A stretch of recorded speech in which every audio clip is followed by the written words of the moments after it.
Fascist Tarique রাষ্ট্রপতি শাহাবুদ্দিন চুপ্পু সাহেবকে বঙ্গভবন ছাড়া করে মনে মনে ভাবতেছিল মেলা বড় একখান কাম করে ফেলছি, আওয়ামী লীগের হাত থেকে বেশ খানিকটা বাঁচা যাইব, একটা স্বস্তির নিঃশ্বাস নিতেছিল।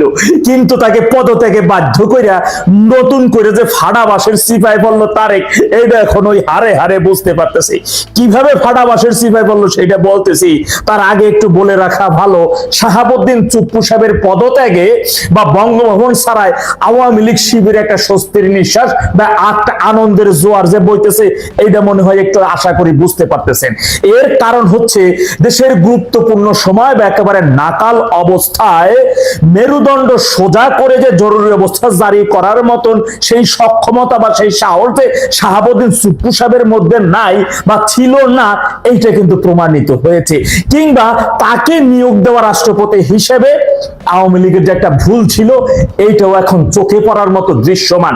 এর কারণ হচ্ছে ডেভিল ইনুসের পুরো 18 মাসের অপশাসন ক্ষমতা দখল করা, সাবেক প্রধানমন্ত্রীর পদত্যাগপত্র খুঁজে না পাওয়া এবং তাকে এক প্রকার গৃহবন্দী করে রেখে দেশ বিরোধী অধ্যাদেশ জারি করে নেওয়া এবং তিনি অকাতরে সেই সকল দেশ বিরোধী অধ্যাদেশে সিগনেচার করে দেওয়া, তার আইনি ভিত্তি তৈরি করে দেওয়া, এগুলো তিনি অনায়াসেই করে গেছেন।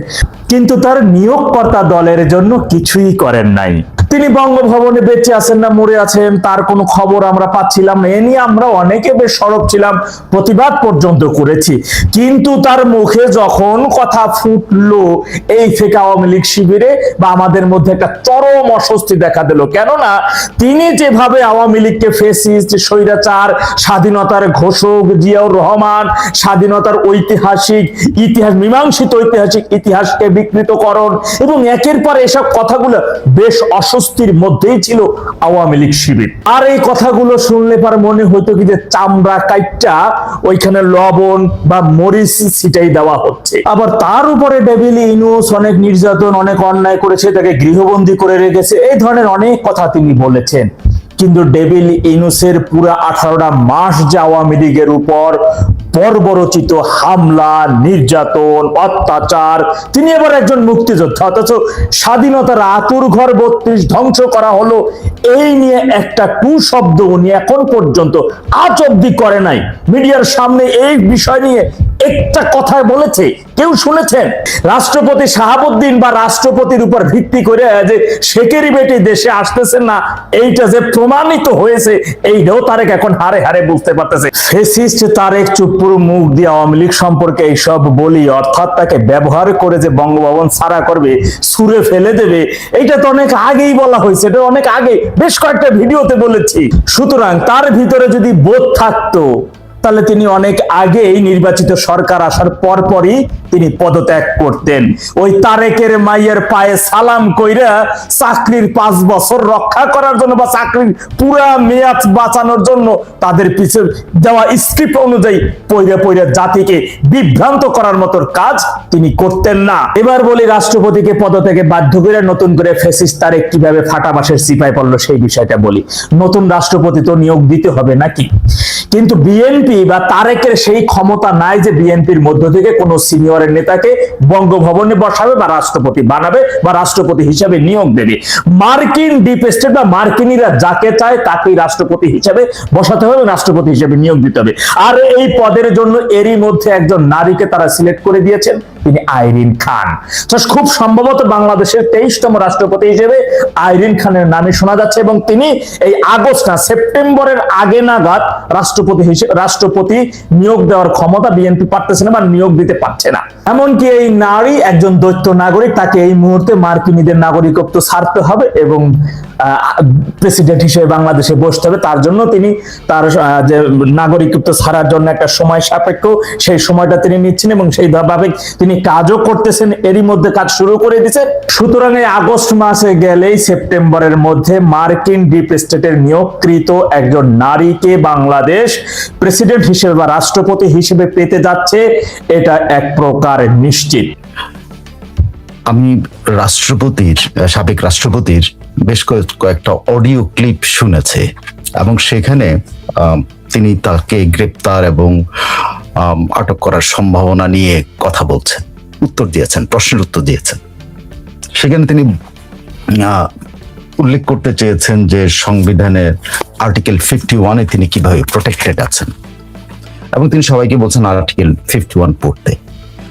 তো আমি চেষ্টা করেছি সংবিধানের আর্টিকেল 51 বুঝার। তো আর্টিকেল 51-এ যেটা আছে, যেটা নিয়ে উনি ভাবছেন যে উনি প্রোটেক্টেড আছেন, আমি যখন এটা পড়লাম এবং বারবার পড়লাম এবং বিভিন্ন উদাহরণগুলো, অতীতের কোনো উদাহরণ আছে কিনা সেগুলো খোঁজার চেষ্টা করলাম, করে দেখলাম যে সাবেক রাষ্ট্রপতি শাহাবুদ্দিন খুব সম্ভবত একটা ইলুশনের মধ্যে আছেন। তার আর্টিকেল 51 নিয়ে ধারণাটা নিয়ে আমার ধারণা, মানে একটু যদি বিশ্লেষণ করে তাইলে মনে হয় ওনার ধারণাটা ঠিক নাই। আর্টিকেল 51 তাকে প্রোটেকশন দিয়েছে, কিন্তু কি কি প্রোটেকশন দিয়েছে সেটা আসলে আমরা যদি একটু খতিয়ে দেখি তাইলে আপনি বুঝতে পারবেন। আর্টিকেল 51 যেটা রাষ্ট্রপতির দায় মুক্তির কথা বলা হয়েছে, সেখানে আছে কি? 51-এর এক ধারায় আছে, রাষ্ট্রপতি তাহার কার্যভার পালনকালে বা কার্যভার পালনের উদ্দেশ্যে সম্পাদিত বা সম্পাদন করিয়াছেন বলিয়া অভিপ্রেত কোনো কার্য সম্পর্কে কোনো আদালতের নিকট জবাবদিহি করিতে বাধ্য হইবেন না। তবে এই দফা সংবিধানের 52 অনুচ্ছেদের অধীন রাষ্ট্রপতির বিরুদ্ধে অভিশংসন আইনের ক্ষেত্রে প্রযোজ্য হইবে না। তো রাষ্ট্রপতির ক্ষেত্রে অভিশংসনের প্রয়োজনে তিনি রিটায়ার করে গেছেন, কিন্তু আর্টিকেল 51 ওনাকে কি বলেছে এক্স্যাক্টলি আপনি যদি বলেন, রাষ্ট্রপতি তাহার কার্যভার পালনকালে, মানে উনি যখন কাজ করেছেন অ্যাজ রাষ্ট্রপতি বা কার্যভার পালনের উদ্দেশ্যে, যখন উনি রাষ্ট্রপতি দায়িত্ব পালন করেছেন সেটা পালনের উদ্দেশ্যে সম্পাদিত বা সম্পাদন করিয়াছেন বলিয়া, সম্পাদিত মানে যে কাজগুলো করেছেন বা যে কাজগুলো সম্পাদন করেছেন বলিয়া অভিপ্রেত কোনো কার্য সম্পর্কে, মানে ওই সময়কাল যা যা করেছেন রাষ্ট্রপতি হিসাবে, তাহা সম্পর্কে কোনো আদালতের নিকট জবাবদিহি করতে বাধ্য না। It is perfectly all right. মানে উনি যখন শপথ নিয়েছেন অ্যাজ রাষ্ট্রপতি, তখন থেকে উনি যে সময় পর্যন্ত রিজাইন করেছেন, যখন পর্যন্ত রাষ্ট্রপতি হিসেবে অধিষ্ঠিত ছিলেন, সেই সময়, সরি আমার মোবাইলটা পড়ে গেছিল, তো সেই সময় পর্যন্ত ওনার দায় মুক্তি আছে, প্রোটেকশন আছে, সাংবিধানিক প্রোটেকশন আছে। এখন যদি আপনি যদি আর্টিকেল 52-তে কিভাবে বলেন, মানে 51-এর 2-তে যদি আমরা যাই, সেখানে কি আছে? রাষ্ট্রপতির কার্যকালীন 51-এর 51-2 ধারা, হ্যাঁ, রাষ্ট্রপতির কার্যকালীন সময়ে তাহার বিরুদ্ধে কোনো ফৌজদারি কার্যধারা দায়ের বা অব্যাহত রাখা যাইবে না, এবং তাহাকে গ্রেপ্তার বা আটক করার জন্য কোনো আদালত হইতে পরোয়ানা জারি করা যাবে না। এটা হলো তার রাষ্ট্রপতি থাকা অবস্থায় তার বিরুদ্ধে কোনো ফৌজদারি কার্যধারায় মামলা দায়ের করা যাবে না, এবং তাকে গ্রেপ্তার বা আটক করার জন্য কোনো আদালত পরোয়ানা জারি করতে পারবে না। কিন্তু উনি যখন আর রাষ্ট্রপতি নাই, তখন কি উনি প্রোটেকশন পাচ্ছেন? এটাই প্রশ্ন। আমি আস্তে আস্তে বিশ্লেষণ করব। তো এখন আসেন, ও এই 51 ধারার আরো একটা আছে, সেটা হলো 51(3), রাষ্ট্রপতির ব্যক্তিগত ক্ষমতায় সম্পাদিত, ব্যক্তিগত শব্দটা কিন্তু ব্যক্তিগত, নট রাষ্ট্রপতি হিসাবে না, রাষ্ট্রপতির ব্যক্তিগত ক্ষমতায় সম্পাদিত বা সম্পাদন করিয়াছেন বলিয়া অভিপ্রেত কোনো কার্য সম্পর্কে প্রতিকার দাবি করিয়া তাহার বিরুদ্ধে কোনো দেওয়ানি কার্যধারা তাহার কার্যকালীন সময় কোনো আদালতে দায়ের করা যাইবে না। তিনি ব্যক্তিগত কোনো কাজ করলেও, যেমন ধরেন উনি একটা জমি কিনলেন, বা উনি কারোর সাথে ব্যক্তিগত কোনো চুক্তিতে গেলেন, অনেক চুক্তি হয় না, আপনাকে এটা দেবো, আপনাকে এই করবো, বা আপনার সাথে কোনো একটা চুক্তিতে গেলেন, সেই ব্যক্তিগত চুক্তির ক্ষেত্রেও কিন্তু তার সম্পর্কে আদালতে যাওয়া যাবে না। এটা দেওয়ানি হতে পারে, মানে আমি বলছি জমি জমা এটা সেটা বিভিন্ন, এটা ব্যক্তিগত, মানে উনি রাষ্ট্রপতির কাজের বাইরে উনি কাজ করেছেন, যেমন ধরেন উনি একটা ঘড়ি কিনেছেন, সেই ঘড়িতে যে ওয়ারেন্টিটা আছে বা যেটা আছে সেটার জন্য, বা উনি ওইখানে কোনো ঘড়ির পেমেন্টের ক্ষেত্রে ইনস্টলমেন্ট আসলো, সেই ইনস্টলমেন্ট দেওয়ার ক্ষেত্রে উনি কোনো ঝামেলা করলেন কিনা সেটা নিয়ে ওনার বিরুদ্ধে কিন্তু মামলা করা যাবে না, মানে কোনো রকম ব্যক্তিগত কাজের জন্য করা যাবে না। কিন্তু করা যাবে তখন যদি তাহাকে করা যাবে না একটা, আবার করা যাবে কেমনে, করা যেতে পারে উনি যদি ব্যক্তিগত কোনো চুক্তি করে থাকেন সেটা যদি উনি লঙ্ঘন করেন, তাহলে সেই ক্ষেত্রে কি কেমনে করা যাবে, এইটা তাকে 2 মাস পূর্বে একটা লিখিত নোটিশ দিতে হবে। মানে ওনাকে ওনার মানে টেনিয়রের সময় উনি যখন রাষ্ট্রপতি অবস্থায় আছেন সেখানে ওনাকে 2 মাস আগে লিখিত নোটিশ প্রদান করতে হবে, এবং তার এই নোটিশের কার্যধারার প্রকৃতি তাকে জানাতে হবে, এবং সেখানে পরিষ্কারভাবে যিনি এই দাবি করছেন সেই দাবিদারের নাম থাকতে হবে, এটার কারণ জানা দিতে হবে, বিবরণ থাকতে হবে, এবং যে দাবিদার তার বাসস্থানের ঠিকানা দিতে হবে, সবকিছু দিতে হবে, এবং কি প্রতিকার চান সেটাও ওখানে উল্লেখ থাকতে হবে। তাহলে কিন্তু আদালতে উনি যেতে পারবেন। মানে 2 মাস আগে যদি নোটিশ দেন এবং এই সব সমস্ত শর্ত পূরণ করে, তার মানে রাষ্ট্রপতি থাকাকালীন সময়ও তিনি যদি ব্যক্তিগত কোনো চুক্তির ভিতরে যান, সেই ব্যক্তিগত চুক্তি বাস্তবায়নের ক্ষেত্রে যদি কোনো ত্রুটি করেন বা অনীহা প্রকাশ করেন বা উনি শর্ত থেকে বেরিয়ে আসেন, তাহলে তাকে 2 মাস পূর্বে নোটিশ দিয়ে কিন্তু তার বিরুদ্ধে আদালতে যাওয়া যাবে। দেওয়ানি আদালতে, ক্রিমিনাল আদালতে, ফৌজদারি আদালতে, সব জায়গায় যাওয়া যাবে। তাহলে কি দাঁড়ালো, রাষ্ট্রপতির প্রোটেকশন আছে কোন জায়গাটাকে? আমি 3টা ধারাই আপনাকে বললাম, 51 1 2 3 একে আছে ওনার প্রোটেকশন আছে কখনকার, ওনার সময়কালীন সময় উনি যতগুলি কাজ করেছেন সে কাজগুলোর জন্য। কি কাজ? রাষ্ট্রপতি হিসাবে কাজ, মানে রাষ্ট্রপতির কাজ করার জন্য যেসব, যেমন ধরেন অনেকে বলতে চাইবে যে উনি যে এখন বলছেন, হঠাৎ করে এসে বলছেন, এর আগে এই প্রশ্নগুলি অনেকবার উঠেছে কিন্তু উত্তর দেন নাই, সেটা হলো যে উনি সুপ্রিম কোর্টের কাছ থেকে একটা চেয়েছিলেন, ওই অস্থায়ী সরকার গঠন করার, ইন্টারিম গভর্নমেন্ট গঠন করার জন্য উনি একটা পরামর্শ চেয়েছিলেন, এবং সেই পরামর্শ অনুসারে উনি কিন্তু সাংবিধানিক ধারাবাহিকতা রক্ষা করেছেন। এখন যদি কখনো প্রমাণ হয় যে সুপ্রিম কোর্ট আসলে এরকম, যেটা চ্যালেঞ্জ হয়েছে, সুপ্রিম কোর্টে চ্যালেঞ্জ হয়েছে যে এই ধরনের সুপ্রিম কোর্ট আসলে কোনো মতামত দেয়নি, কারণ সুপ্রিম কোর্টের বিচারপতিরা তখন পলাতক ছিলেন এবং 2জন ছিলেন, এটা স্বীকৃত 2জন ছিলেন ক্যান্টনমেন্টে।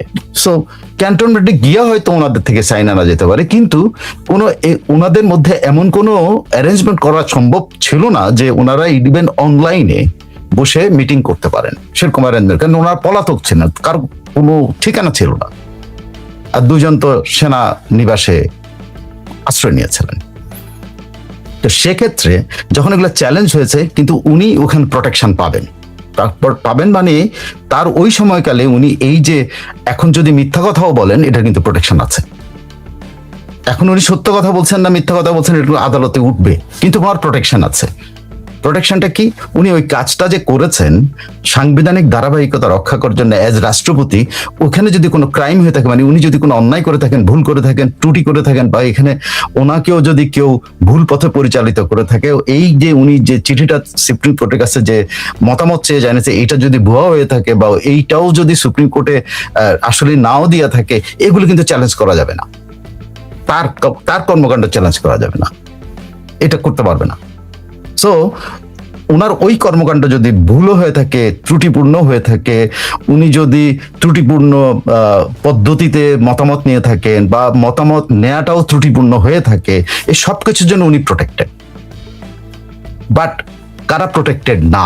সেক্ষেত্রে রাষ্ট্রপতি প্রোটেক্টেড, কিন্তু যারা এই কর্মগুলি সম্পাদন করেছেন তারা কিন্তু প্রোটেক্টেড না, তারা কিন্তু অপরাধী হিসেবে চিহ্নিত হতে পারেন, কারণ তারা একটা ভুয়া জিনিস রাষ্ট্রপতির কাছে পৌঁছাইছেন, সে ধরনের একটা ভুয়া, সে ধরেন বিচারপতিরা এটা করে না, তাহলে কিন্তু কি দাঁড়াবে, বিচারপতিরা এটা করে না, ওই কর্মগুলি যারা সম্পাদন করছে তারা কিন্তু অপরাধী হয়ে যাবে, কিন্তু রাষ্ট্রপতি প্রোটেক্টেড থাকবেন। কেন প্রোটেক্টেড থাকবেন? কারণ উনি যে উদ্দেশ্যটা করতে চেয়েছিলেন সেই উদ্দেশ্যটা উনি সফল হয়েছেন, প্লাস ওটা রাষ্ট্রপতির কাজই ছিল, তার মতামত নেওয়া তার কাজ, এবং মতামত নিয়ে উনি মতামতের ভিত্তিতে যে কাজটা করেছেন সেটা রাষ্ট্রপতি হিসেবে দায়িত্ব পালন। সো ওইটা প্রোটেক্টেড। উনি যদি ওখানে কোনো ক্রাইমও হয়ে থাকে, উনি protected, but other people are not protected. আমি আপনাদের বুঝাতে পেরেছি কিনা আমি জানি না, আপনারা অবশ্যই কমেন্ট করে আমাকে জানাবেন। এই যে এই প্রোটেকশনটা ওনার আছে রাষ্ট্রপতি থাকাকালীন সময়। এখন রাষ্ট্রপতি থাকাকালীন সময় ওনাকে দুইয়ে বলা আছে রাষ্ট্রপতি থাকাকালে উনি তার বিরুদ্ধে কোনো ফৌজদারি মামলা দায়ের করা যাবে না, এই যাবে না, সেই যাবে না, কোন কিছু করা যাবে না।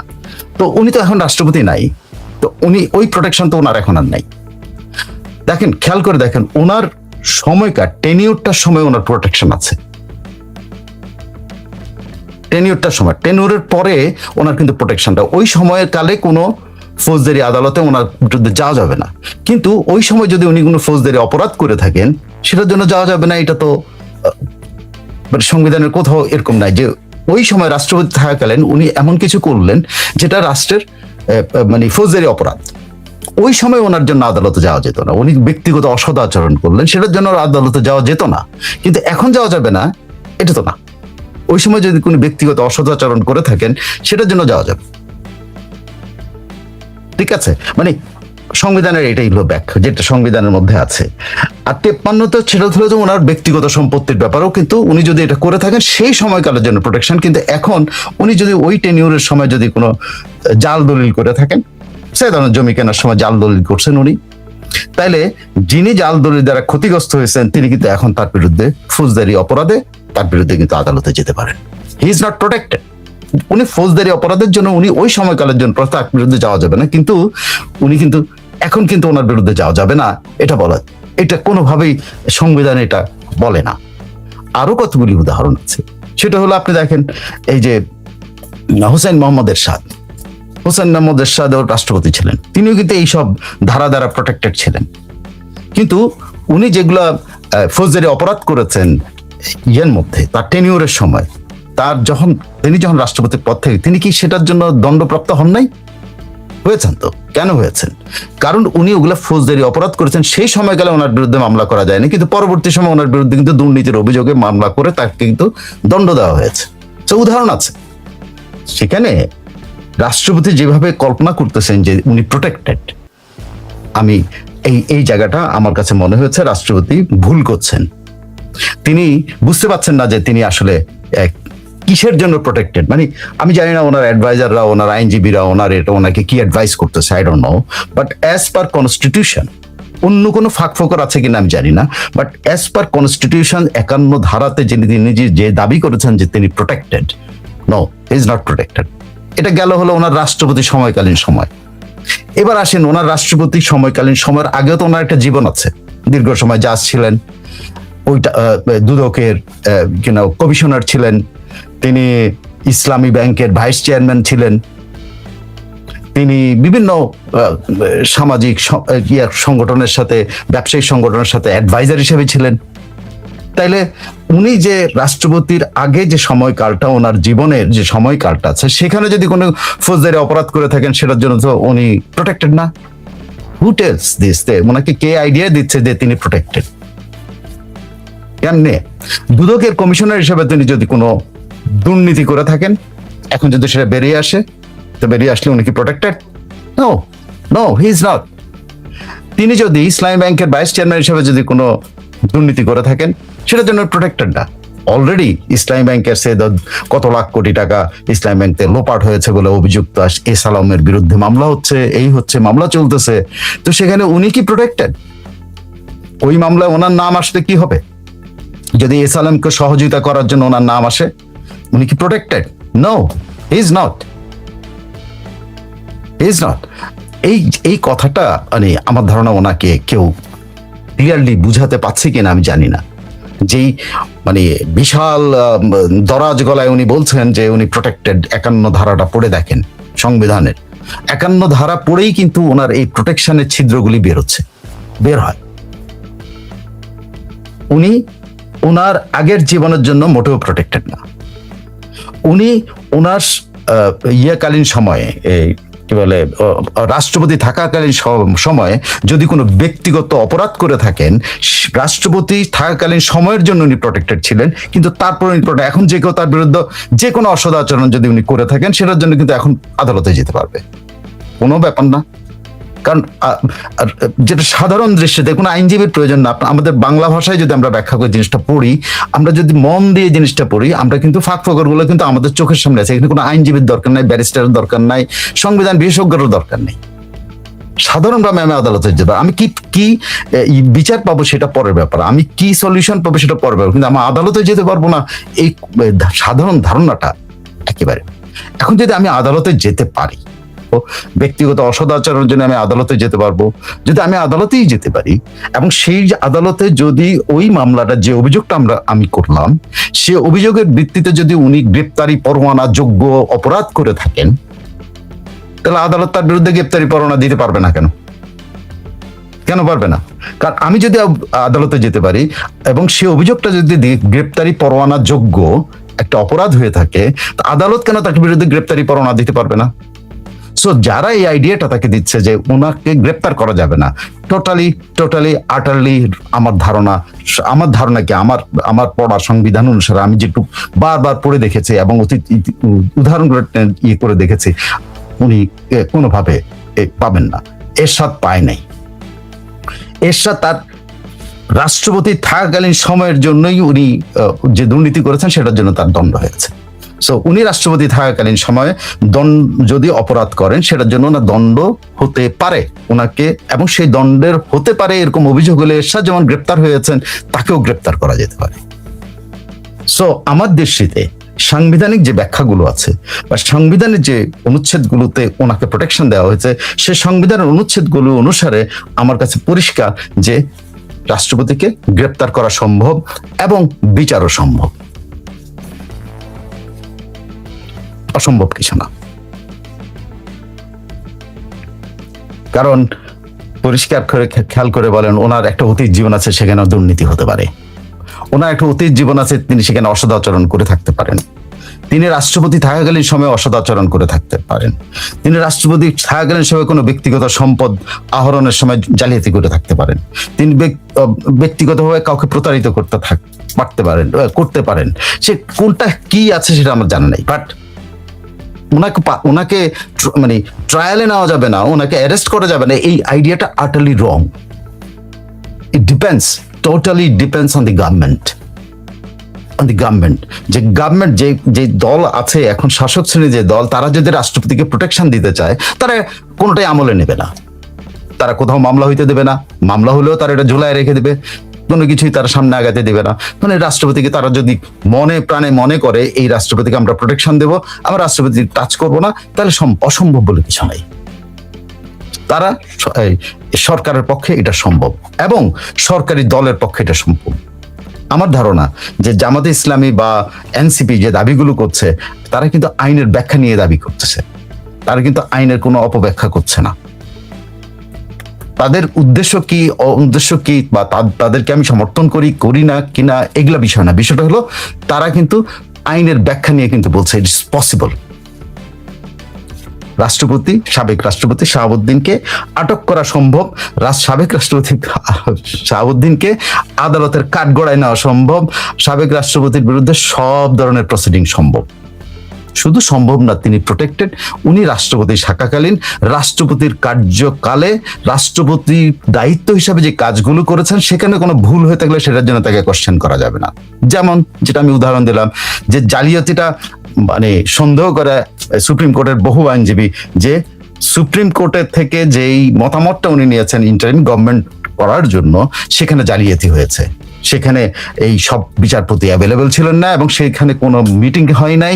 সেই যে মতামতের ভিত্তিতে যে অন্তর্বর্তী সরকার গঠন করেছে, সেই মতামতটা নেয়ার যারা দিয়েছেন সেটা আইনসঙ্গত ছিল না, সেটা বৈধ পথে হয় নাই বা অবৈধ পথে যেটাই হোক না কেন, ওনার উদ্দেশ্য ছিল ওনার একটা মতামত পাওয়া। উনি মতামতটা পেয়েছেন, কারণ উনি তো দাঁড়ে যাবেন না, উনি রাষ্ট্রপতি, উনি অর্ডার করেছেন আমার মতামত আনে দাও। তারা আইনে দিচ্ছে, তারা ভুয়া আইনে দিচ্ছে না কি আইনে দিচ্ছে, এটার জন্য রাষ্ট্রপতি দায় দায়িত্ব নেই। রাষ্ট্রপতি একটা মতামত পেয়েছেন, সেই মতামতের ভিত্তিতে উনি ইন্টারিম গভর্নমেন্ট করেছে। সো ওইখানে একমাত্র রাষ্ট্রপতি প্রোটেক্টেড, যদি ওখানে জালিয়াতিও হয়ে থাকে। ওই জালিয়াতির জন্য যারা ওই জালিয়াতি করেছে তারা দায়ী হবে, রাষ্ট্রপতি না। So he is protected over there, but otherwise he is not protected for his past or his crime even in his tenure, যদি উনি কোনো ক্রাইম করে থাকেন। অসদাচরণ হতে পারে, ব্যক্তিগত এটা হইতে পারে, জমির দলিলে জালিয়াতি করতে পারেন, অমুক জায়গায় টাকা পয়সা দেনা নাও দিতে পারেন, সে ধরনের রাষ্ট্রপতি কোথাও দেনা আছেন, দেনা, তো উনি রাষ্ট্রপতি থাকাকালীন কি দেনাটা শোধ করতে হবে না তাকে? সিম্পলি আমি সিম্পলি ব্যাখ্যা আপনাদের, যদি উনি কারো কাছে দেনা থাকেন এবং উনি দেনা যদি পরিশোধ না করে থাকেন, সেই দেনার জন্য কি কেউ তার বিরুদ্ধে যেতে পারবে না আদালতে? অবশ্যই যেতে পারবে। ইভেন রাষ্ট্রপতি থাকাকালীন সময় কিন্তু আর্টিকেল 51(2) অনুসারে তিনি কিন্তু তার বিরুদ্ধে আদালতে যেতে পারতো 2 মাসের নোটিশ দিয়ে, যে 2 মাসের নোটিশ সে দিত রাষ্ট্রপতিকে, হে রাষ্ট্রপতি আপনি আমার কাছে 1 লাখ টাকা আপনার কাছে আমি পাই, আপনি কথা অনুসারে 1 লাখ টাকা পে করেন নাই, এবং আপনার কাছে এই পাওয়ার, আমি ওই ব্যক্তি বা আমি ওই প্রতিষ্ঠান আপনার কাছে এই টাকা পাই, আমার পরিচয় এই সেই সবকিছু, আমার অ্যাড্রেস সব দিয়ে কিন্তু 2 মাস আগে আমি নোটিশ পাঠাই, কিন্তু তাকে বিরুদ্ধে কিন্তু আমি ফৌজদারি আদালতেও যেতে পারবো, দেওয়ানি আদালতেও যেতে পারবো, সব জায়গায় আমি যেতে পারতাম থাকাকালীন সময়। So the people who are advocating or who are advising our former President Shahabuddin Chuppu, they are wrong in my opinion. আমার বাংলা ভাষায় সংবিধান পড়ে যেটা মনে হয়, ইংরেজি ভাষায় সংবিধান পড়ে মনে হচ্ছে, কোনোটার মধ্যে আমার কারণে এই বুদ্ধির মানে প্রবলেম হয় নাই বুঝতে, যে এখানে আসলে উনি যেটা আশা করছেন, যেটা উনি ইন্টারভিউ দিয়ে বেড়াচ্ছেন, এটা উনি প্রাপ্য, উনি প্রোটেক্টেড না। আই এম সরি যে এত এরকম একটা মানে কঠিন মানে কি রাষ্ট্রপতির সামনে একটা কঠিন পরিস্থিতি আসছে। কেন আপনি নিশ্চিত থাকেন, বিএনপি সরকার যদি ওনাকে প্রোটেকশনও দেয়, দেয়ার উইল বি সামওয়ান, কোনো এক সময় উনি যদি বেঁচে থাকেন, ইসলামী ব্যাংকের জন্য ওনার বিরুদ্ধে মামলা হবে, কারণ ইসলামী ব্যাংকের মামলাগুলি তাজা। কি হবে রেজাল্ট আমি জানি না। যদি এসালামের বিরুদ্ধে মামলা হয়, তাহলে উনি ওই ব্যাংকের ভাইস চেয়ারম্যান ছিলেন এসালামের দুর্নীতির সময়, তাহলে উনি কি ভাইস চেয়ারম্যান থাকা অবস্থায় উনি কি দুর্নীতির সাথে উনি কি ওনার ইনভলভমেন্ট নাই? যে যদি ওই এসালাম যে ভুয়া যে বলা হচ্ছে যে ভুয়া লোনগুলো নিয়েছে, এসালাম যে পুরা ইসলাম ব্যাংক ফাঁকা করে ফেলছে, সেই প্রক্রিয়ার সাথে যে ফান্ডিং তসরুপের যে অভিযোগগুলো আছে, সেই অভিযোগগুলো কি সাবেক রাষ্ট্রপতি শাহাবুদ্দিনের নাম আসবে না? কারণ ওই সময়কালে উনি ভাইস চেয়ারম্যান ছিলেন। He is not protected over there. তাকে উনি ফুলস প্যারাডাইজে আছেন, বোকার স্বর্গে বসবাস করছেন। আমাদের সাবেক রাষ্ট্রপতি বোকার স্বর্গে বসবাস করছেন। উনি হয়তো করোনা পাইতে পারেন, ওনার কি একটা রোগ, নাম ওইটা আমি ভালো করে বুঝিও না, ওনার নার্ভের কি একটা প্রবলেম, যেটা কারণে অচেতন হয়ে যান। তার জন্য আমি প্রার্থনা করি যে উনি সুস্থ হন, উনি চিকিৎসা করাবেন, এই করাবেন, অনেক পরিকল্পনা সুস্থ হন। কিন্তু উনি যে আশা নিয়ে মনে করছেন যে উনি free, he is not free at all.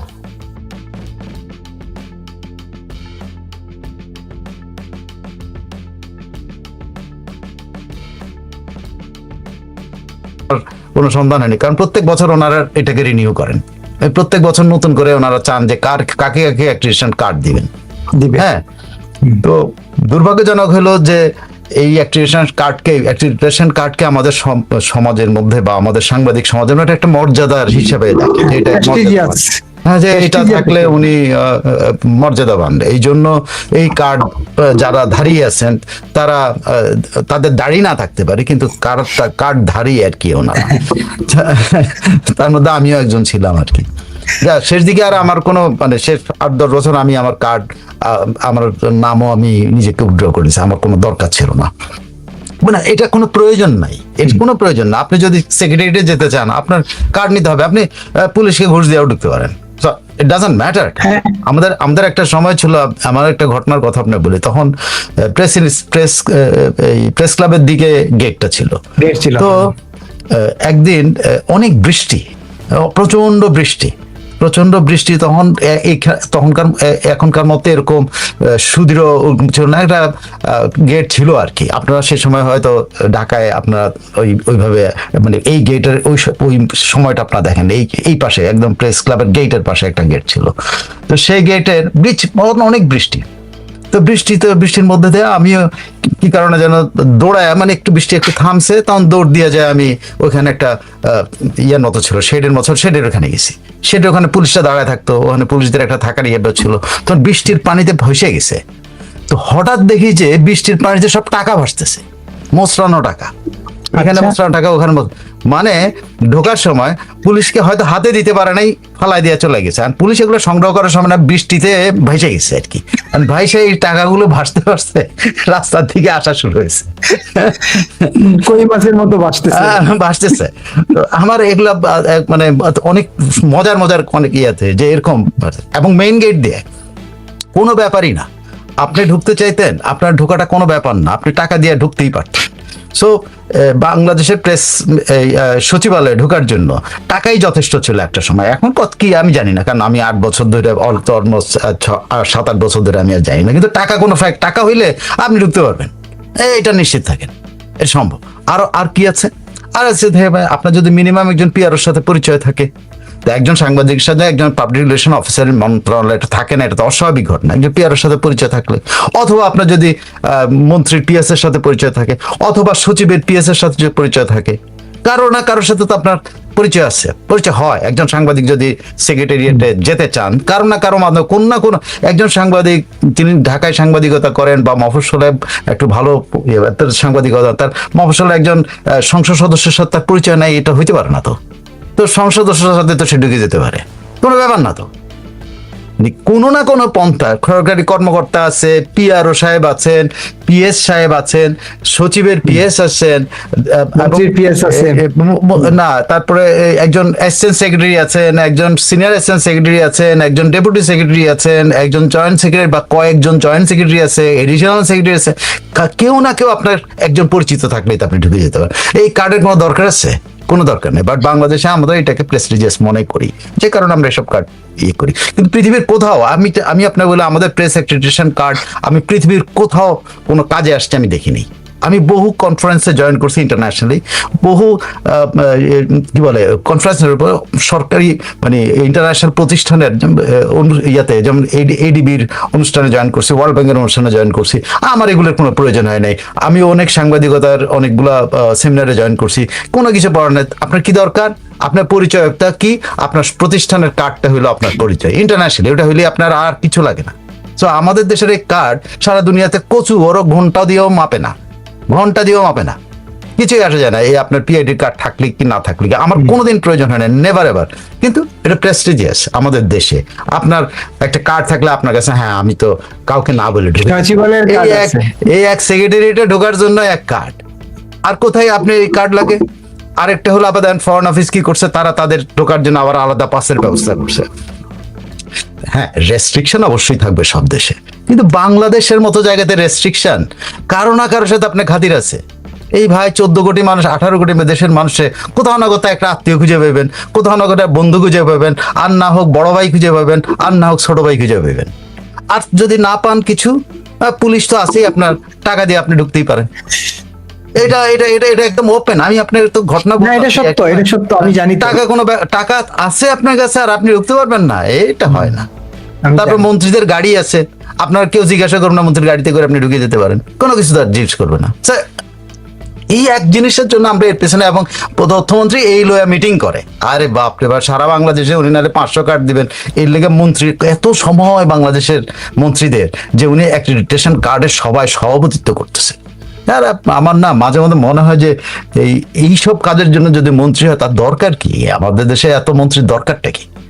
এটা দেখ যে এই কার্ড কমিটি একজন PIO enough, press information officer, যিনি পিআইও কি বলে, পিআইও কি বলে, প্রেস ইনফরমেশন অফিসার নাকি প্রিন্সিপাল ইনফরমেশন অফিসার, এরকম কিছু একটা, তিনি হলেই তো যথেষ্ট। তা তিনি মিটিং করবেন না, ওখানে উপদেষ্টা আছেন, উপদেষ্টা ওখানে বাঁ পাশ দিয়ে বসে থাকে, ডান পাশ দিয়ে বসে থাকে আরেকজন পিআইও বসে থাকেন, মাঝখানে মন্ত্রী বসে সভাপতিত্ব করতেছে। কারণ আমাদের সিবি নিয়ে ওনারা নাচে, এই সিবি দিয়ে কিন্তু বুড়ো হয়ে গেছে সবাই। সেই সিবি নিয়ে ওনার দেখে যে যোগ্যতা বিচার করা, আরে এরে দেওয়া যাবে কিনা, সাংঘাতিক ব্যাপার না। ওইদিকে আবার প্রধানমন্ত্রীর কার্যালয়ে আবার একটা কার্ড আছে, সেটার জন্য আবার ওইখানে আবার লিস্টি পাঠাইতে হয়। এই কার্ড যদি প্রধানমন্ত্রীর কার্যালয়ের জন্য আপনার কার্ড নিতে হয়, তাহলে আবার এই কার্ডের দরকার কেন? সো ইট ইজ রিয়েলি আমাদের দেশ খামোখাই আমরা আমাদের সময়টা ব্যয় করতেছি, এবং এই তথ্যমন্ত্রী খামোখা এই সময় ব্যয় করতেছে এই কার্ডের পেছনে। এবার আসলে আপনার দ্বিতীয় মিটিং এর কথা বলি। উনি পরামর্শ দিচ্ছেন কি? উনি পরামর্শ দিচ্ছেন যে সাংবাদিকরা অ্যাক্টিভিস্ট হতে পারে না। আরে ভাই, নসিহত দেওয়া বহুত সহজ, ও চাওয়াজি করা বহুত সহজ। আপনি কার পাশে বসেছিলেন? ছবিটা দেখেন তো। দুর্গন্ধ সচিব নামে একটা সচিব ছিল না? ওই দুর্গন্ধ, যার মুখ থেকে দুর্গন্ধ বেরিয়েছে সারা 18টা মাস ধরে, তার পাশে বসে রয়েছেন। ওই অ্যাক্টিভিস্টের পাশেই তো আপনি বসে আছেন। তার পাশে বসে আপনি নসিহত দেন কাকে? তার দাওয়াতে গেছেন কি? বেঙ্গল কি ইনিশিয়েটিভ, এখানে সুহাসিনী হায়দারকে ডাকে নিয়ে আসছে। সুহাসিনী হায়দার ঠিক আছে, ভারতের হিন্দু পত্রিকার একটা নাম করা কূটনৈতিক রিপোর্টার, ঠিক আছে, কিন্তু তাকে এক পাশে বসাইছেন, আরেক পাশে আপনি দুর্গন্ধের সাথে বসে রয়েছেন। আপনি সরাসরি দুর্গন্ধ হয়ে গেছে। এখন এই তথ্যমন্ত্রীর আশেপাশে দিতে যাওয়া যাবে না কয়েকদিন। এই দুর্গন্ধ তার গোসল করতে হবে, তারা অনেকদিন অনেকদিন শ্যাম্পু একটা পুরা শেষ করতে হবে তাকে, পুরা শ্যাম্পু শেষ করতে হবে তাকে, মানে অ্যাটলিস্ট এক মাস ধরে একটা শ্যাম্পু কিনা দিতে হবে। কেউ না কেউ নিশ্চয়ই কিনা দিছে এতদিনে, যারা এই দুর্গন্ধ থেকে মুক্তি পেতে চায় তারা নিশ্চয়ই কিনা দিছে।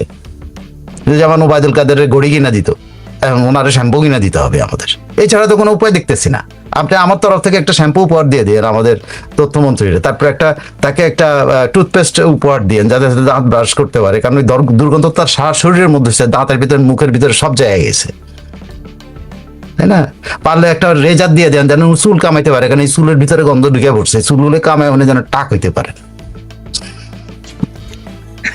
আমার প্রস্তাব, আপনি যদি পারেন আমার পক্ষ থেকে তথ্যমন্ত্রীর একটা বড় ধরনের 1 লিটারের একটা শ্যাম্পু পাঠায় দেন, একটা লম্বা 500 গ্রামের একটা টুথপেস্টের একটা পাঠায় দেন, কোলগেট পারলে যেমনি পারেন বিদেশি একটু, তারপর পারলে একটা পারফিউম পাঠায় দেন যাতে সে প্রত্যেকদিন দিতে পারে এই দুর্গন্ধ থেকে মুক্তি পাওয়ার জন্য।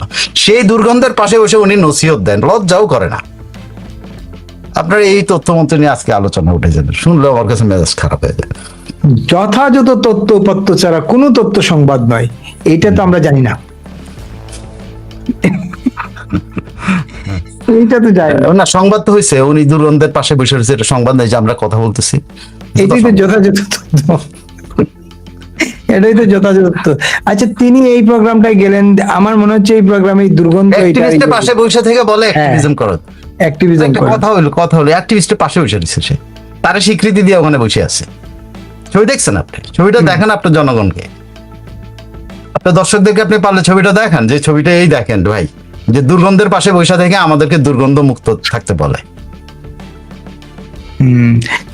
এইভাবে কি এই তথ্য মন্ত্রণালয় এত গুরুত্বপূর্ণ কাজ রেখে মন্ত্রী যদি এইসব বিয়েতে গিয়া উপস্থিত হইয়া সময় নষ্ট করেন, অর্থের অপচয় করেন, ইলেকট্রিশিয়ান কার্ডের জন্য মিটিং করেন, এইগুলা যার যেটা কাজ, তাকে কাজ নাই তো, কাজ নাই, কাম নাই, সব ধরেন। এই তারেক রহমান তার ক্যাবিনেটের ধরনটা যদি আপনি ধরেন, এইটা নিয়ে অনেক ডেপথে রিসার্চ হইতে পারে। কার তারেক রহমানের ক্যাবিনেট নিয়ে কিন্তু কোনো একদিন পিএইচডি হবে। কেন জানেন? তারেক রহমান ঘেরাও হইলো উপদেষ্টা দিয়া, উপদেষ্টার উপর দিয়া ছিল মন্ত্রীরা। খেয়াল করে দেখেন, উপদেষ্টারা ওনারা ঘেরাও করে রেখে দিচ্ছে, এবং ওদের সুবিধা দেখেন, মন্ত্রী আছে, উপদেষ্টা আছে, অমুক আছে, সব মানে মন্ত্রণালয় চালায়। আরে ভাই, মন্ত্রণালয় বাপ যদি 14টা থাকে, সে মন্ত্রণালয় চলে? এর তো 14টা করে বাপ আছে। মন্ত্রীদেরকে পাহারা দেওয়ার জন্য উপদেষ্টা, আপনি খেয়াল করে দেন, খলিলকে পাহারা দেওয়ার জন্য সবসময় ফরেন অ্যাডভাইজার একটা সাথে রেখে দিছে। এটা কেমন ধরনের বরকত? এটা খলিলের গলার মধ্যে একটা দড়ি লাগানো আছে, সে দড়ি ধরে রেখে দিছে। খেয়াল করে দেখেন, ওই যে মার্কো রুবিওর সাথে সাক্ষাৎ করতেছে কে? খলিল। ওখানে যা অ্যাডভাইজার আছে, কি জানে কি গোপন কথা বলে জানে। মানে এটা নিয়ে একটা পিএইচডি হইতে পারে, যে পিএইচডি তো একটা অভিসন্দর্ভ হতে পারে যে তারেক রহমানের ক্যাবিনেট কিভাবে চলতো, এটা কারা চালাচ্ছে। কারণ 2টা করে বাপ আছে প্রত্যেক মন্ত্রণালয়ের প্রতি। আপনি ইভেন সালাউদ্দিনেরও বাপ আছে ওখানে, এই জাহেদ ওখানে বাপ। দেখেন, সালাউদ্দিন সবচেয়ে ইনফ্লুয়েন্সিয়াল একটা স্বরাষ্ট্রেরও নাকি উপদেষ্টা হইলো এই জাহেদ। হ্যাঁ, তাই তো শুনলাম। আমি তো জানি না, আপনার সামনে আমি তো গুলো শুনি রে ভাই, আপনার সামনে খবরগুলো দিবেন। তথ্যমন্ত্রী তো বাপ আছে জাহেদ একটা, সব জায়গায় একটা করে জাহেদ। এই খলিলের একটা বাপ আছে, ওই কি যেন একজন আছে যে পররাষ্ট্র বিষয়ক উপদেষ্টা, উনি খলিলের সাথে খলিলের পাহারা দিয়ে ঘুরে বেড়ায়। খলিল কোথায় কি অসংলগ্ন কথা ভালো হবে সেখানে। তো প্রত্যেক জায়গায় যদি একটা বাপ রাখেন, 2টা বাপ রাখেন, তো 2টা বাপে মানে 2 বাপ যদি হয় সন্তানের, আপনি বোঝেন যে এই ঠেলা কি অবস্থা, ভয়াবহ অবস্থা দাঁড়াবে। এদের কোনো, এরা তো গভীর সংকটে পড়বে, কোন বাপরে ইয়ে করতে হবে। এই সেক্রেটারিটা কোন বাপ মানবে আমি তো জানি না। দেখেন পিআইওর অবস্থা, পিআইওর ওখানে বসে থাকে আরেক বাপ, মানে ওই জাহেদ বসে থাকে, তাহলে পিআইও ওখানে আছে কেন? হ্যাঁ, প্রেস ইনফরমেশন ডিপার্টমেন্টের বাপ হইলো পিআইও, তো ওখানে যায় যদি আরেক বাপ বসে থাকে তো পিআইওর কামটা কি? দুইটা মানে সব জায়গায় বাপ বসায় রাখছে তারেক রহমান। এই ক্যাবিনেটের কিন্তু এক পর্যায়ে যদি ফেল করে এই ক্যাবিনেট, এই সিস্টেমের কারণে ফেল করবে। শেখ হাসিনা আমলেও কিন্তু উপদেষ্টা ছিল, কিন্তু উপদেষ্টা এরকম পাশে বসে থাকতো না, এখানে তো পাহারা দেয়, পিআইওকে পাহারা দিচ্ছে, তথ্যমন্ত্রীকে পাহারা দেয়, স্বরাষ্ট্রকে পারলে পাহারা দেয়, এই পররাষ্ট্রকে পাহারা দিচ্ছে, সব জায়গায় পাহারা দিতেছে। আপনি দেখেন ওই যে কি বলে প্রবাসী কল্যাণের ওখানে আবার উপদেষ্টা আছে, হ্যাঁ, সব জায়গায়। 7-8 জন মাহাদি আমিন, প্রবাসী কল্যাণের উপদেষ্টা মাহাদি আমিন। মাহাদি আমিন তো ওই যে মাহাদি আমিন হলো কি হ্যাঁ, ওইখানে উপদেষ্টা, ওখানে উপদেষ্টা। তারপর উনি প্রধানমন্ত্রী কার্যালয়ের উপর, ওখানে দুইটা বাপ, একজন প্রেস সেক্রেটারি একজন বাপ, উনি আবার আরেক বাপ, প্রেস সেক্রেটারির উপরের বাপ উনি। ওখানে আবার মুখ্য সচিব আছে, আরেক বাপ আছে। ওখানে আবার প্রধানমন্ত্রীর সচিব আছে, আরেক বাপ আছে। মানে বড় বাপ, ছোট বাপ, মাঝা বাপ, সাইজা বাপ, কত বাপ যে আছে এক প্রধানমন্ত্রীর কার্যালয়ে। বাপের সংখ্যা, বাপের সঙ্গে এবং সৎ ভাইয়ের সংখ্যা, ওই যে আরেকটা সৎ ভাই ঢুকেছে, আর কিছু সচিব অত বন্তেজার একটা রাজনীতি ঢুকেছে, এটা সৎ। হ্যাঁ, এটা দেখলাম একটা সচিব সচিবের মর্যাদায় ঢুকেছে সহকারী, বিশেষ সহকারী যেগুলো আছে এগুলো হলো সৎ বাপ, আর ওগুলো হলো মানে ডাবল বাপ আর কি। একটা সচিব একটা বাপ আছে, ওখানে আরেকজনের সচিব মজা আছে, ওটার একটা সৎ বাপ বানাইছে। ওখানে প্রেস সেক্রেটারি আছে, প্রেস সেক্রেটারি মাহাদি আমিন আছে, ওখানে আরেক বাপ। মানে আমি জানি না কে কার বাপ ওখানে, কে ছোট বাপ, কে বড় বাপ, কে মাজ্জা বাপ, কে সাইজা বাপ, এটা তো বোঝা যাচ্ছে না। সো এটাও রিসার্চ হচ্ছে, সাংবাদিকদের এইটার উপর একটা রিপোর্টিং করা, প্রত্যেক মন্ত্রণালয় ধরে যে বাপেরা ওখানে কি করতেছেন। 2 বাপ সব মন্ত্রণালয়ের মধ্যে আছে, মন্ত্রী একটা বাপ অধিকার। সচিবের ওখানে দেখা গেল যে বিশেষ সহকারী বসায় যান, সচিবের উপর মাতবরি করতেছে। এবং আপনি দেখবেন কোন মন্ত্রী ব্রিফ করছে, দেখা গেল তথ্য উপদেষ্টা আবার এই বিষয়ে ব্রিফ করতেছে, তার মতো কইরা সবাই করতেছে। তো খুব ইন্টারেস্টিং। তার মানে সরকারের কারো উপর কারো নিয়ন্ত্রণ নাই, এটা পরিষ্কার। আমি জানি না তারেক রহমান কার উপর নিয়ন্ত্রণ করতেছে, কিভাবে করতেছে আমি কইতে পারি না। একমাত্র কয়েকটা জায়গাতে বাপ বসাইতে পারতেছে না এখন, আর সেখানেও বসাই কিনা বাপ, তাও বসাইছে, তো কিছু বসাইছে। আপনি দেখেন প্রতিরক্ষা উপদেষ্টা, ওখানেও একটা বাপ বসায় রেখে দিচ্ছে। ভাই ওরা প্রতিরক্ষা মন্ত্রী করেন রে ভাই, অসুবিধার কি? হ্যাঁ, লোকটারে প্রতিরক্ষা মন্ত্রী করেন, তা করেন প্রতিমন্ত্রী করে দেন না, তাও তো সে লোকটা ইন্ডিপেন্ডেন্টলি কাজ করতে পারে। ওখানে সে উপদেষ্টা ভাব। এখন এই লোকটাকে যদি সেনাপ্রধান না মানে, কারণ সে প্রোটোকলে কিছুই না তার কাছে, সে যদি প্রোটোকল মানতে চায়, অফিসিয়ালি উপদেষ্টা তো তার কিচ্ছু না, সে উপদেষ্টা। সে কার উপদেষ্টা? প্রধানমন্ত্রী উপদেষ্টা। সে সেনাপ্রধান তারা মানতে যাবে কেন? তার দরকারটা কি? নৌবাহিনী প্রধান তারা মানতে যাবে কেন? মানে হলো কেন জানেন? মানে হলো ওই যে প্রধানমন্ত্রীর উনি সখ্য বন্ধু, এই জন্য কি জানে প্রধানমন্ত্রীর কাছে তাদের বিরুদ্ধে কান পড়া দেয় কিনা, এই জন্য তারা মানে। এই ছাড়া অন্য কোনো প্রোটোকল অনুযায়ী মানার কিছু নাই কিন্তু ওখানে। উপদেষ্টা কি জিনিস? আমাদের সংবিধানের মধ্যে কোনো উপদেষ্টা পদ আছে না। তো না থাকলে উপদেষ্টা কি করে হয় কিনা যে বাপ হয়? এটা তো সৎ বাপ বা মানে অন্য বাপ আর কি। তো এইভাবে চলবে। কিন্তু আমার একটা বিষয় হলো আগ্রহ জানা রাখি যে তথ্যমন্ত্রী দায়িত্ব নিয়ে যখন বলেছিলেন যে উনি দেখবেন, ওই সাংবাদিক নেতারা যখন কথা বলছিল, উনি বলছিলেন উনি দেখবেন আমাদের যে সিনিয়র সাংবাদিকরা, শাহরিয়ার কবির, আসাদুজ্জামান নূর, শ্যামল দত্ত প্রেস ক্লাবের সাধারণ সম্পাদক, শ্যামল দাপুরের কাগজের সম্পাদক, তারপর মুজাম্মেল বাবু, ফারজানা রূপা, শাকিল আহমদ, আরো অনেকে যাদের নাম 14 জনের উপরে তো একেবারে আটক কারাগারে, তাদের ব্যাপারে তো উনি কোনো কথা বলেন না। এ ব্যাপারে কি ওনার মুখে কুলুপাটা নাকি? উনি নিষিদ্ধ নাকি কথা বলা? না, আমি এটা সম্পর্কে আসলে আমরা বলতে আমার ধারণা আমরা বলেই আসলে আরো বেশি হচ্ছে, মনে হচ্ছে যে আমরা মানে এদের পক্ষ কেন কথা বলতেছি, এই জন্য ওদেরকে বেশি। এই জন্য আমি আর এই যে 12 আমরা নাম বলি না, আমার মনে হয় আমরা প্রতিবার যখন নাম বলি এটা 1 সপ্তাহ করে তাদের জামিন পিছায় আমরা যখনই কই। সো আমার মনে হয় এইটা মানে ইন্টারন্যাশনালি ভাই, অ্যামনেস্টি ইন্টারন্যাশনাল কথা বলতেছে, যে সবাই কথা বলতেছে। হ্যাঁ, সিপিজে কথা বলতেছে, তারপরে কি বলে কমনওয়েলথ জার্নালিস্ট অ্যাসোসিয়েশন কথা বলতেছে, ইন্টারন্যাশনাল অর্গানাইজেশন অনেকই কথা বলতেছে। কই কোনো কাজ হচ্ছে? কোনো কাজ কেউ তো কানে নিচ্ছে না, পাত্তাই দিচ্ছে না। তারা মনে করে কি জানেন? তারা মনে করে তাদের হস্তক্ষেপ হচ্ছে, এটা নাকি হস্তক্ষেপ। সো আমরা যখন কথা বলি না, তাহলে এই আমাদের কথা বলার কারণে এই জামিনগুলো আরো ডিলে হয়। আপনি খেয়াল করে দেখেন যে তারেক রহমানের বন্ধু, হ্যাঁ, যে গিয়াসউদ্দিন আল মামুন, হ্যাঁ, তার টেলিভিশন চ্যানেল ওয়ানেও কিন্তু এই সংক্রান্ত বিশাল একটা রিপোর্ট হয়েছে। চ্যানেল ওয়ানও কিন্তু রিপোর্ট করেছে যে বাংলাদেশে এখন 266 জন ইয়ের বিরুদ্ধে মামলা, হত্যা মামলা, এই মামলা সেই মামলা দেওয়া আছে, এতজন অ্যারেস্ট হয়ে আছেন, তাদের জামিন কোনোভাবেই আগাচ্ছে না, কোনোভাবেই আগাচ্ছে না। সেখানে মঞ্জিল মোর্শেদ কথা বলেছেন যে সরকারের নীতি নির্ধারক মহল যত উনি মঞ্জিল মোর্শেদ তো সরাসরি কোর্টের উপরে উনি ঝাড়ছেন যে কোর্ট তো কোনোভাবেই এই করতে জামিন দিতে পারছে না, কারণ সরকারের নির্দেশনা আছে না দেওয়ার জন্য। মঞ্জিল মোর্শেদ কথা বলছেন ওই রিপোর্ট। আমি থ্যাঙ্কস জানাই চ্যানেল ওয়ান কর্তৃপক্ষকে বা গিয়াসউদ্দিন মামুন বা যারা ওখানে নিউজের দায়িত্ববান আছে, তারা সাহস করে মানে তারেক রহমানের বন্ধুর টেলিভিশনে অ্যাটলিস্ট এই জিনিসটা প্রচার হয়েছে, তাদেরকে ধন্যবাদ জানাতে, তাদের কংগ্রেচুলেশন জানাই যে তাদের এই সাহসটুকু হয়েছে, তারা করছেন, এই সাহসের জন্য তাদের ধন্যবাদ জানাই। কিন্তু কথা হচ্ছে কি, এইটাও তো কানে যায় না, কানে যায় না। এটা দিলেই মনে হয় যেন আপনি আপনি যখন কারো নাম উচ্চারণ করতেছেন সঙ্গে সঙ্গে মনে করেন আপনি তার সাপোর্টার, এটা দেওয়া যাবে না। এটা খুব ডেঞ্জারাস একটা সিচুয়েশন পাচ্ছেন। এখানে তথ্যমন্ত্রীর আপনি কি হয়, তথ্যমন্ত্রীর সাথে তো আমি বললাম না, সৎ বাপ থাকবে, বাপ থাকবে, আপনি কেমনে ওই প্রতিষ্ঠান ওই সংসার চলবে? একজন মহিলার যদি 2 জন হাজবেন্ড থাকে বা একজন পুরুষের যদি 2টা বউ থাকে, সেই সংসার চলে?